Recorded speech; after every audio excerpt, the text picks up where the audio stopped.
ઈ જેતપુરમાં એક ડાયાભાઈ હરિભગત હતા. તે વાતુના અંગવાળા, બહુ જ મહિમા વાળા. બે પાંચ રોજ એની ખડકી પાસે બેહે, ત્યારે તો મંદિર નહોતું.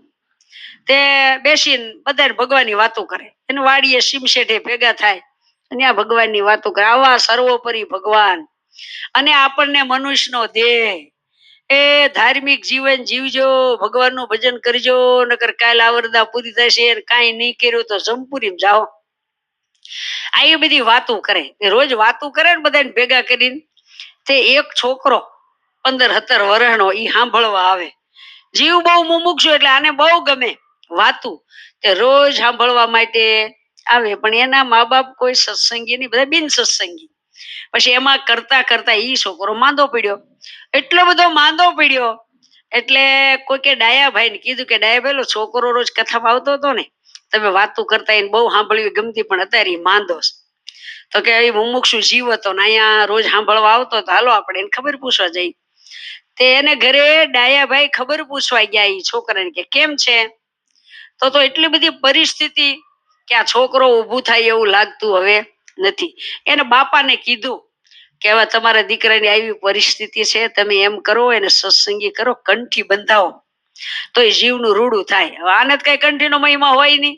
એ કે અત્યારે ક્યાં કંઠી બંધાવા જવી, ક્યાંકથી કંઠી લેવા જાવી, કંઠી બાંધનારા સાધુ ક્યાં ગોતવા જવા, એ વળી સાધુ ઘરે આવે ને એને દાન દક્ષિણા દેવી, એ બધી પંચાયતો કોણ કરે, અમારે એ કઈ નથી કરવું.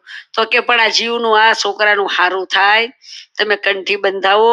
તમે હા પાડો ને તો હું સ્વામીને લઈ આવું, કંઠી હારે લેતો આવું, તમારે કાંઈ ખર્ચો નહીં, તમારે દાન દક્ષિણા નહીં, એક ગલાસ પાણી સાધુ ઘરે આવતા પાવર નહીં, તમારે કાંઈ ખર્ચો નહીં, હું કંઠી બંધાઈ દઉં. તો કે એવું હોય તો પછી લાવો. તે મંદિરે ગયા ત્યારે નિર્ગુણદાસ સ્વામી જેતપુર મંદિરમાં હતા.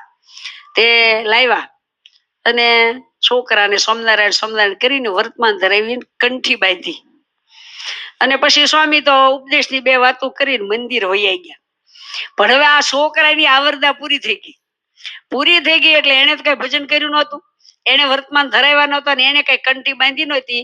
એટલે ધર્મરાજાએ આ જીવનું સરનામું આપ્યું, જેતપુરમાં આ જીવ છે એને લઈ આવો, જાઓ. તે 4 જમ ઉપડ્યા ને જમપુરી માંથી. ત્યાર પછી ડાયાભાઈ નિર્ગુણદાસ સ્વામી લાવ્યા. જમ તો નહીં રવાના થઈ ગયા હતા, અને પછી વર્તમાન ધરાવ્યા, પછી કંઠી બાંધી.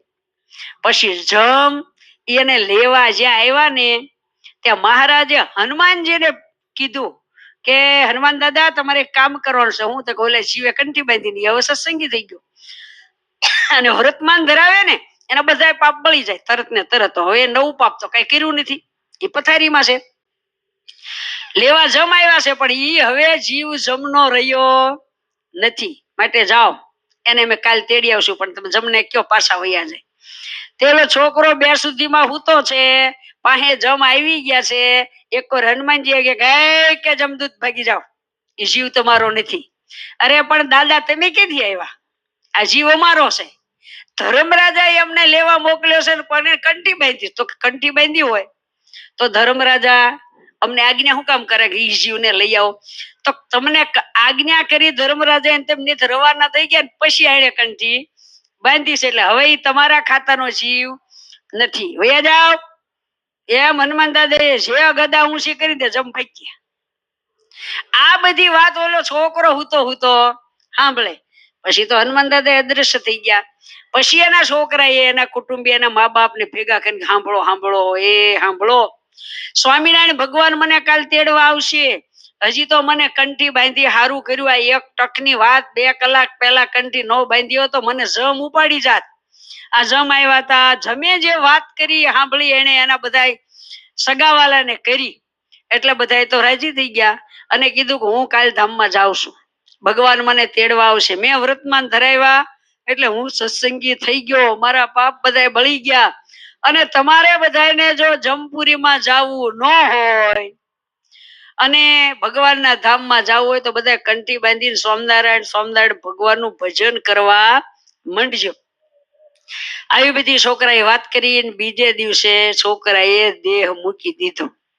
આ આપણું ગાદી સ્થાન જેતપુરની સત્ય બની ગયેલી ઘટના.